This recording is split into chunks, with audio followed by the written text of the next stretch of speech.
There's one thing on this list that costs nothing, $0. No gear, no gadgets, no Amazon order. You can start it today in your living room, in your work clothes. And according to a 20-year study from the Cooper Institute, it is the single biggest predictor of whether you survive a crisis or become a statistic. Every military survival instructor puts it first. Most preppers put it dead last, if they think about it at all. I'm saving it for the end of this video, and when we get there, you'll realize you've been spending money on gear when the most important prep was free the entire time. But first, the other 5. One of the biggest misconceptions about being prepared is that your entire life needs to revolve around prepping. Gear lists, stockpiles, tactical this, Bugout that. And sure, those things matter. But the average person isn't underprepared because they don't own enough stuff. They're underprepared because they don't do the right things every single day. Should the power drop or the water get cut off today, most people would be in serious trouble within 48 hours.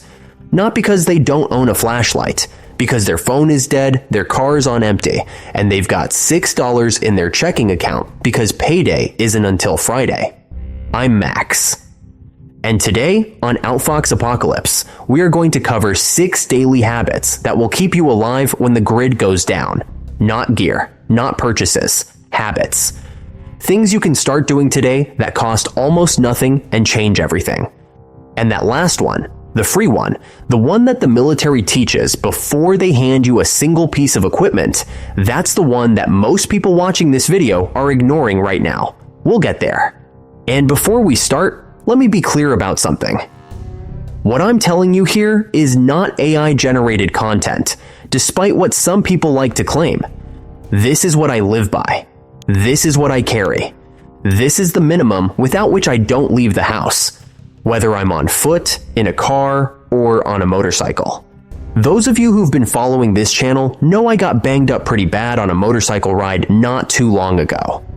And the reason I was able to disinfect the wounds on the spot and call for help immediately is because of exactly these habits. This isn't theory, this is Tuesday. Let's start with the one that almost got me killed. Number 1, the half-tank rule. Your gas tank. This one is so simple it's almost embarrassing, and that's exactly why most people ignore it. The rule, never let your tank drop below half. Refuel the moment the needle hits the middle. Not when the light comes on. Not when you're pretty sure there's a gas station on the way. At half. Here's why. In Hurricane Katrina, gas stations ran out of fuel within 6 hours of the evacuation order. 6 hours. In the 2021 Texas grid failure, fuel pumps couldn't operate because they require electricity. In any sudden crisis, earthquake, blackout, civil unrest, the first thing that happens is everyone tries to drive somewhere. And the second thing that happens is every gas station within 50 miles turns into a parking lot with fistfights. A half tank in a standard sedan gives you about 150 to 200 miles of range. That's enough to get clear of any metro area in America. An empty tank gives you a decision between staying in a dangerous situation and walking. Walking in a crisis, on foot, on a highway full of desperate people. That's not a backup plan. That's a death sentence. Keep your tank at half. Always. It costs you nothing extra. You're buying the same gas, just sooner. And if you've got the space, 2 5-gallon jerry cans in your garage, filled and rotated every 3 months, gives you another 60 to 80 miles on top of that. 300 miles of range. No panic, no lines, no fights at the pump, just because you filled up on Tuesday instead of Thursday. Number 2. The last signal, your phone battery.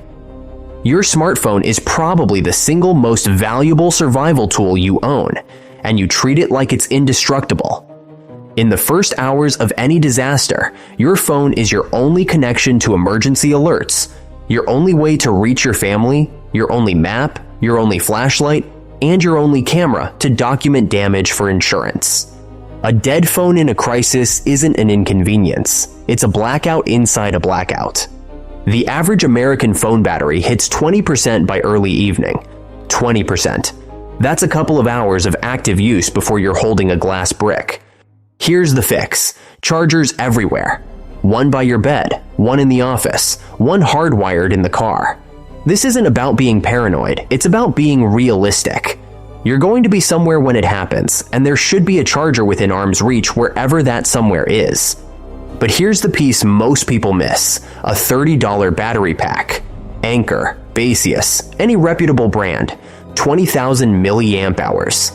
That's 4 to 5 full charges for an average smartphone. One brick, the size of a deck of cards, and your phone stays alive for a week without a wall outlet. Keep it charged. Keep it in your everyday bag. And if you want to go one step further, a 20-watt folding solar panel, about $40, can recharge that battery pack in a few hours of direct sun. No grid required. I've got a small solar setup in my kit and a battery pack big enough to recharge my phone 3 times over. There's no scenario where my phone dies before I do. And one more thing, airplane mode. When you're charging, flip it on. When you're in a crisis and you need to conserve power, flip it on. Airplane mode cuts power draw by 60 to 70%. Your phone goes from 8 hours to 20. That's the difference between reaching someone and staring at a black screen. Number 3, the grid down wallet. Cash. When the grid goes down, and I mean really goes down, not a 2-hour blip, credit cards become plastic rectangles. Debit cards become bookmarks. Apple Pay becomes a memory. The entire digital payment infrastructure runs on electricity and internet. And when both go away, the only thing that buys you food, water, gas, and information is paper money. The FDIC insures your bank account up to $250,000. Fantastic. Except that insurance means absolutely nothing when the ATM screen is black and the bank's doors are locked. You need physical cash, accessible without electricity, right now. How much? Enough for 72 hours of emergency spending, food, fuel, a motel room, basic supplies. For most people, that's $300 to $500. Not in your wallet, spread out. Some in your Bugout bag, some in your car, some in a waterproof bag at home. The logic: if you're robbed, you lose one stash, not all of them. If your house floods, the car stash is still dry. If your car gets stolen, the house stash is still there. Small bills only, 5s, 10s, 20s. In a crisis, nobody is going to make change for 100. You hand someone a $100 bill for a $10 can of gas, and you're getting back $90 worth of silence. One more trick: coins, a roll of quarters. Sounds old-fashioned, except vending machines are often the last automated systems still working in a partial blackout. They run on their own internal power for hours. A roll of quarters could mean water, snacks, and time when everything else is closed. And here's the number most people don't think about: replenish it. If you dip into your emergency cash for a pizza on a Friday night, replace it Monday. It's not a savings account. It's a survival account. Treat it like ammunition. You don't shoot your ammo at cans for fun and then forget to restock. Now, so far we've covered mobility, communication, and purchasing power. The first 3 things that evaporate in a crisis. And remember, the mystery habit is still coming. The one that costs $0 and matters more than all of this combined. We're getting there. Number 4, the invisible kit. Your everyday carry. There's a reason it's called an everyday carry and not a, when I remember, carry. The whole point is that it's always on you. Not in your car, not in your nightstand. On you. The minimum: a flashlight, a knife, a way to make fire, and your phone. That's it. 4 items. A small LED flashlight the size of your thumb, lumen top, O-light, $20, puts out 200 lumens for 2 hours. That's enough to navigate a stairwell in a blackout, signal for help, or check under a car in a dark parking lot. A folding knife, Civivi Elementum, Mora Companion, $15 to $30, cuts seatbelts, opens packages, processes food, and solves 90% of the "I wish I had a tool" moments in daily life. A mini Bic lighter, $1, because fire is warmth, light, cooking, and signaling all in one. And your phone, which is already in your pocket. 4 items, under $50 total. Fits in your pockets without looking like a tactical cosplayer. And here's the uncomfortable truth. A disaster probably isn't going to happen while you're sitting at home next to your perfectly organized Bugout bag. It's going to happen while you're at work, at the grocery store, picking up your grandkids, or stuck in traffic. And the only gear that matters in that moment is the gear that's on you, not the gear that's in your closet. Number 5. The unkillable skill, your brain. This one is from every survival instructor who's ever been asked, what's the most important thing in your kit? The answer is never a knife. It's never a fire starter. It's never a water filter. It's always the same word. Knowledge. Gear breaks. Gear gets lost. Gear gets stolen. Gear runs out. Knowledge doesn't. A person who knows how to purify water with sunlight, build a shelter from debris, identify 3 edible plants in their region, and perform basic first aid will outlast a person with $10,000 in gear and no training. Every time. The data backs this up. Search and rescue statistics show that experienced hikers with minimal gear survive at significantly higher rates than inexperienced hikers with expensive equipment. Because survival isn't a gear problem, it's a decision problem, and decisions come from knowledge. The fix: 1 new skill per week, not per month, per week, 15 minutes. Watch a video on how to tie 3 knots. Learn what poison ivy looks like in your state. Practice starting a fire with a ferro rod in your backyard. Read 1 chapter of a field manual. That's it, 52 skills a year. In 2 years, you know more than most people will learn in a lifetime. Lately, I've been studying the edible plants in my region and practicing with a firearm. Not because I expect a war, because skill is the one prep that can't be confiscated, can't expire, and can't be destroyed in a flood. And here's one skill most preppers overlook: networking. The ability to talk to people, to build trust fast, to ask for help and offer help in return. Because here's the thing, it's hardwired into us. Humans are wired to help each other. That instinct doesn't disappear in a crisis. If anything, it gets stronger. The people who survive aren't the lone wolves sitting in bunkers. They're the ones who can walk up to a stranger, establish trust, and build a team in 15 minutes. Practice that. It's free. And it multiplies everything else on this list. My sergeant used to say something I never forgot. He said, "As long as you've got a head and at least one hand, nothing can kill you when everyone else is sitting around dying of fear." That's how I live.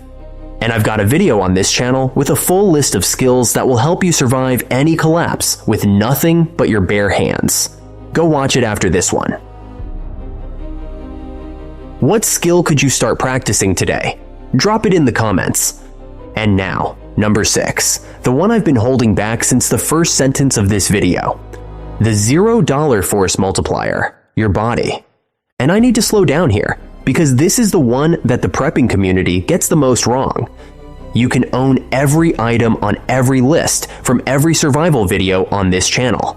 You can have the Bugout bag, the water filter, the fire kit, the cache, the full tank, the charged phone, the everyday carry.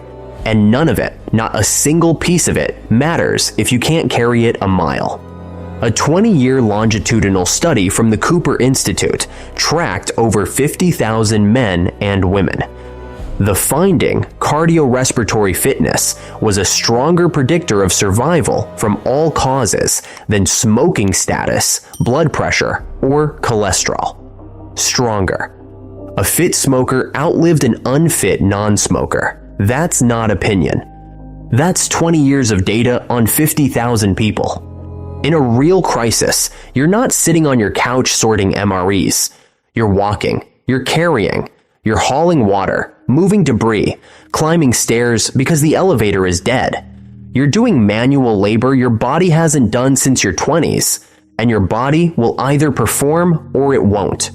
There is no third option. Here's what survival fitness actually looks like. It's not CrossFit. It's not bodybuilding. It's the ability to walk 5 miles with 30 pounds on your back without stopping. It's the ability to carry a child up a flight of stairs. It's the ability to get off the ground without using your hands. And yes, that last one is a clinically validated predictor of longevity. A study published in the European Journal of Preventive Cardiology found that people who couldn't get up from the floor without hand support had a 5 to 6 times higher risk of dying within the next 6 years compared to people who could. You don't need a gym. You need to walk every day, 30 minutes, with a backpack if you can, stairs instead of elevators. Bodyweight squats, push-ups, stretches, in your living room, in your work clothes, right now. Not next week, today. I've mentioned this before. My grandfather lived to 94. Sharp mind, strong body, right until the end. And when I asked him his secret, he didn't say supplements. He didn't say a gym membership. He said he walked every single day. To the store, to the grandkids. To a sale across town, didn't matter where. He just walked. Every day. That was it. And for those of you thinking, that's fine for a healthy person, but you don't know my situation. Let me tell you about a guy I trained about 6 or 7 years ago. 330 pounds. Couldn't make it to the second floor without stopping. Couldn't walk a block without his knees screaming. We started slow. Real slow. 2 months later, he showed up at my door with a bottle of whiskey and a handshake that almost broke my hand. He told me he just walked up to the 3rd floor without stopping for the first time in years. 2 months. That's all it took. Not a gym, not a program, just showing up and moving a little more each day. I'm going to be making several videos specifically about fitness at different ages, because it's not complicated and it will significantly improve your chances. Stay tuned for those. Because when the grid drops and you need to move, with weight, in heat, under stress, the number one thing that determines whether you make it isn't in your bag. It's your resting heart rate, your VO2 max, your grip strength, your ability to keep walking when everything in your body says stop. $0, 0 gear. And it's the difference between surviving and being carried. Now, let me give you the full picture. 6 habits, most of them free. 1, half tank, always. 150 miles of range cost you nothing but a gas stop 2 days early. 2, chargers everywhere, battery pack charged, your phone stays alive for a week. 3, 300 to 500 in small bills spread across 3 locations, 72 hours of purchasing power when the ATMs go dark. 4, flashlight, knife, lighter, phone, 4 items, on you, always. 5, 1 new skill per week, 15 minutes, the only prep that can't be taken from you. 6, walk 30 minutes a day with weight, free, and it matters more than everything else on this list combined. That's it. No $500 kit, no tactical catalog, no survival subscription box. 6 habits. Start one today, add another next week. In a month, you'll be more prepared than 90% of the people around you, not because you bought something, but because you changed how you live. And here's what most people don't realize. Every single habit I just described stacks. A full tank, plus a charged phone, plus cash, plus an EDC kit, plus knowledge, plus physical fitness. That's not 6 separate preps. That's one system. Each one makes the others more effective. A full tank means nothing if you don't have the fitness to load the car. Cash means nothing if you don't have the knowledge to know what to buy. And all the knowledge in the world means nothing if your phone is dead and you can't navigate to safety. Survival isn't about the gear you own. It's about the person you are at 2 in the morning when the lights go out and your family is looking at you. Be that person. Start today. If you want more physics-backed survival information, not tactical cosplay, not fear-mongering, just data and solutions, subscribe. The pack shares knowledge. That's how we survive. Comment which habit you're starting first. And tell me, were you already doing number 6, or did that catch you off guard? Everything in this video is for educational and informational purposes only. Always consult with local emergency services and government agencies for specific protocols in your region. Rules change. Take care of yourself and your loved ones. Stay safe. Max out.